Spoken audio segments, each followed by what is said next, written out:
नमस्कार, आप देख रहे हैं भारत सच की आवाज़। सामाजिक संगठन अखिल भारतीय ब्राह्मण महासभा राज चला रहे हैं, जिसमें बराबर जब भी चुनाव होता था तो सारी पार्टियां हमारे राष्ट्रीय अध्यक्ष जी से या हमारे पदाधिकारियों से संपर्क करके चुनाव में हम लोगों से समर्थन तो ले लिया करते थे, लेकिन चुनाव बीतने के बाद कोई किसी को पूछने वाला नहीं था।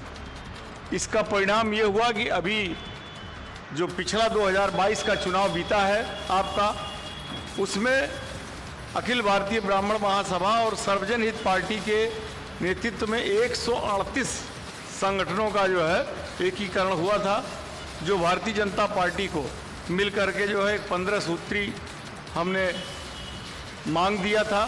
सारे लोगों ने उस समय चुनाव चूँकि हो रहा था, चुनाव होना था, इस नाते जो है सारे लोग उसको मानने के लिए तैयार हो गए और ये हुआ कि आप लोग समर्थन कीजिए, हम आप लोगों की मांगें मानेंगे। लेकिन सरकार बने 6 महीने से ऊपर हो गया, अभी तक मांग मानने की बात छोड़ दीजिए। हमारे वो 138 संगठनों के जो राष्ट्रीय अध्यक्ष हैं और उसका नेतृत्व करने वाले पंडित राजेंद्र नाथ त्रिपाठी जी, उनको यहाँ तक कि एक प्रशंसा पत्र तक जो है सरकार द्वारा नहीं दिया गया। ये स्थिति हम लोगों की है, ये लगातार ऐसा होता आ रहा है। तो ये हुआ कि हम लोग बार बार किसी न किसी को हम लोग समर्थन देते हैं, समर्थन के बाद कुछ नहीं होता है। अन्य छोटी पार्टियां आपने देखा होगा आपके प्रदेश में, अभी 3 दिन की पार्टी जो है संजय निषाद की थी, उनको 3-4 सीट वो मांग ही रहे थे, स्थिति ये बनी कि उनको 16 सीट मिल गई। अनुप्रिया पटेल के पिताजी सोनेलाल पटेल जीवन भर संघर्ष करते रह गए, कभी जो है कुछ नहीं कर पाए। आज स्थिति ये हो गई कि उन्होंने अपने पटेल समाज को इकट्ठा करके अपना दल पार्टी बनाया, जिसका नतीजा ये हो गया कि आज वो केंद्र और प्रदेश में राज्य कर रही हैं। ये अखिल भारतीय सर्वजन हित पार्टी जो आपने गठन किया है, क्या ब्राह्मणों के लिए है या सर्वजन सभी के लिए? ब्राह्मण के लिए हो ही नहीं सकता, ब्राह्मण तो सबके लिए स्वयं होता है। ब्राह्मण की जाति जो है अपने लिए कभी सोचा ही नहीं है। ये आप जानते होंगे भली बात कि ब्राह्मण हमेशा सर्वजन की बात करता है, सर्वे भवन्तु सुखिनः की बात करता है। इस नाते ये सभी जातियों का है। हम अगर राजनीति में आए हैं तो सबको लेकर के हम चलेंगे। अखिल भारतीय ब्राह्मण महासभा के राष्ट्रीय अध्यक्ष से हमारे चैनल पे मुलाकात हुई थी, तो उन्होंने कहा था कि जो हमारी 15 सूत्री मांगे हैं वो नगर निगम चुनाव के पहले अगर 138 संगठनों के साथ जो समर्थन दिए हैं, अगर वो 15 सूत्री मांगों को पूरा नहीं करते हैं तो फिर मैं बीजेपी का समर्थन नहीं करूंगा अगले 2024 के चुनाव में। अब इसके बारे में कुछ बताइए। अब इसके बारे में हमको ये कहना है कि वो हमारे सर्वमान्य राष्ट्रीय अध्यक्ष हैं, उन्होंने जो कहा है वो उचित कहा होगा। हम उसको जो है उसके बारे में कुछ नहीं कह सकते। इतना मैं कह सकता हूँ कि अगर मांगे नहीं मानी गई तो निश्चित पूरी तौर पर पूरी ब्राह्मण सभा जो है मिल करके सर्वजन हित पार्टी के साथ मिल करके जो है पुरजोर विरोध करेगी सरकार की। देखिए, पार्टियां तो बहुत लोग बनाते हैं, आपकी भी पार्टी बनी है, अभी जनता के बीच में जाने की जरूरत है। अभी बाढ़ आया हुआ है, क्या आपकी पार्टी उन बाढ़ एरियो में पहुंच रही है या नहीं पहुंच रही है? हमारे कार्यकर्ता जगह जगह पहुंच रहे हैं बाढ़ में, और जो भी हो सकता है चावल गेहूं आटा जो है मुहैया करा करके हम जो है अपने कार्यकर्ताओं से जो है जगह जगह उसका व्यवस्था किए हुए हैं। आप एक तो पहले मुहर लगा हुआ है कि ब्राह्मण संगठन से हैं जी, और दूसरी बात सर्वजन की बात करते हैं, तो सर्वजन जोड़ने का आपकी पार्टी का किस तरीके से रवैया है जो सर्वजन को सभी को जोड़ रही है? आप जानते होंगे कि हमारे पुरखों ने, ब्राह्मण समाज ने, बड़े बड़े ऋषियों मनीषियों ने जब भी कोई कार्य होता है, आप देखिए उसमें सारे जातियों को बिना लिए, यहाँ तक कि हमारे कोई मांगलिक कार्यक्रम तक नहीं होते हैं जब तक हम अपने सभी समाज के लोगों को नहीं लेते। यहाँ तक कि डोम, धरिकार, आपके चमार, धोबी, ये सारे लोगों का हम लोग पूजन कराते हैं अपने बेटियों की शादी में, अन्य के बेटियों की शादी में। तो हमारे साथ सारे समाज को जोड़ने में कहीं कोई गुरेज नहीं होगा, क्योंकि हम सबको समान अधिकार देते हैं, सबका समान सम्मान करते हैं। इस नाते हमको पूर्ण विश्वास है कि हमारे साथ सारे जाति के लोग जुड़ेंगे।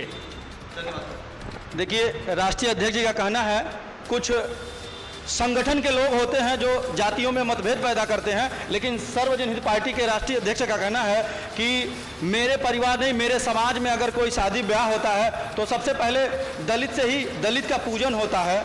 और इस तरीके से इनकी पार्टी आगे बढ़ने का काम कर रही है और सभी जातियों और सभी धर्मों के बीच जाने का काम करेंगे। द इंडिया न्यूज़ गोरखपुर से पंचानन पांडे गुड्डू अपने सहयोगी के साथ।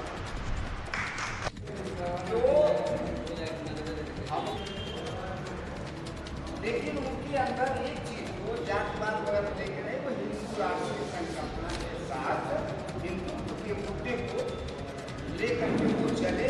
आज कुछ जो भी हो रहा है सब हो रहा है।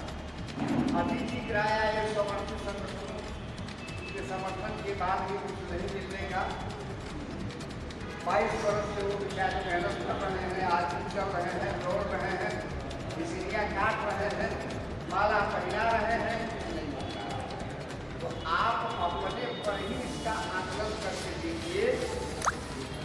ये हमारे जिलाध्यक्ष थे, इनको हटा दिया गया, फिर दूसरे भाई ने इसको झटक दिया, फिर हम चाहते हैं कि हमारे में आ जाए। ये जो इधर से उधर, उधर से इधर कुछ चल रहा है।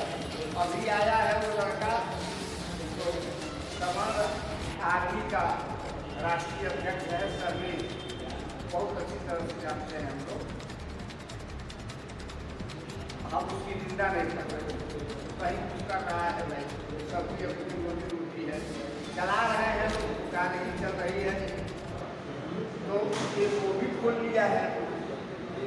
अभी SC लगा था, जब तक जो है आप बचे हुए हैं ना, तब तक फहरा रहे हैं। जहाँ एक बाज का पंजा लगा नहीं, उसके बाद मियाना शुरू हो जाता। तो सबसे अपील करता फिरता था कि हम हमारी आवाज़ उठाइए, हमको छुड़ाइए, हमको ये करिए, हमारा मुकदमा। सारी औकात हो गई थी, आके यहाँ लड़ रहे हैं। उनसे संकट जो खड़े हुए थे चुनाव में, जमानत की बात छोड़ दीजिए, उनको प्रस्ताव नहीं मिल रहा था, खूब ढंग से जानते हैं। लेकिन हमको इन विषयों पर अब चर्चा बंद कर देनी चाहिए और नई शुरुआत करनी चाहिए। जब हम यह बैनर लगा दिए हैं तो आप ये जानते हैं कि इसका नीति निर्धारण भी हम लोगों ने किया है। और संजय जी आपको थोड़ा सा व्यवधान न करें, समय दान 5-10 मिनट का देते हैं। मैं आपका कृतज्ञ रहूँगा। जब बोलने लगता है आदमी जब बीच में कहना, इसमें से किसी के पास पैसा नहीं था, इसमें से किसी के पास पैसा नहीं था, किसी के पास लोग नहीं थे, लेकिन जो है इतिहास में स्वर्णिम अक्षरों में उनका नाम लिखा गया और धीरे धीरे उसको इरेज किया जा रहा है, मिटाया जा रहा है। इसको हमें सोचना पड़ेगा। अगर ब्राह्मण हित की बात करते हैं तो इसको सोचना पड़ेगा, कहाँ से उनको इरेज किया जा रहा है, क्यों नहीं उनको फ्रंट पर रखा जा रहा है। और जो सार्वजनिक हित की बात करते हैं तो गरीबी, भुखमरी, बेरोजगारी इस समय चरम पर है, उस पर बात किया जाए, लोगों की समस्या सुनी जाए। और अगर समस्या सुना जाए तो हर व्यक्ति जोड़ने के लिए तैयार हो जाएगा, किसी भी जात का, किसी भी समुदाय का है, किसी भी वर्ग का। क्योंकि मैं कोई नौकरी तो नहीं पाया, इलाहाबाद दलई में रख के 35 साल में तैयारी की। एक बार UPSC का इंटरव्यू दिया और 6 बार में उत्तर प्रदेश PCS का और एक बार झारखंड PCS का मैं इंटरव्यू। तो आरक्षण के बारे में हमसे ज्यादा आपको नहीं आता। 3 बार तो मेरे साथ ऐसा हुआ है कि 2 नंबर, एक नंबर, एक पॉइंट जाती है। ये जहाँ खड़े हो जाते हैं वहाँ भीड़ लग जाती है, ये जहाँ चल देते हैं वहाँ लोग चल देते हैं। तो विशेष अनुरोध और आग्रह है कि प्रतिदिन 5 मिनट 10 मिनट अपने संगठन के लिए 2 भाई, 4 भाई, 6 भाई से अपने इस उद्देश्य, इस नीति के बारे में लोगों तक जन जागरूकता का कार्य किया जाए। बहुत ज़्यादा समय नहीं मैं चाहूँगा, लेकिन 5 मिनट भी समय हमारे संगठन के लिए निकाला जाए तो बहुत बड़ी उपलब्धि हम लोग हासिल कर सकते हैं। हमारे यहाँ सभी लोग वक्ता हैं, सभी योग्य हैं, बहुत कुछ तो नहीं लेकिन योग्य हर परिवार में लोग अपनी बात सही ढंग से लोगों के समझ प्रस्तुत करते हैं, यह कला हमारे ब्लड में है। और यह चीज़ें फाइल में न रह करके फील्ड में होनी चाहिए। हम लोग एक कमरे में आज इतने लोग हैं, कल ये कमरा छोटा पड़ जाए, इस तरह प्रयास होना चाहिए, क्योंकि यह संख्या बहुत छोटी है, लेकिन छोटी नहीं है। अगर ब्राह्मण एक आ रहा तो मान के चला जाए कि 100 मेरे पीछे हैं। इंसान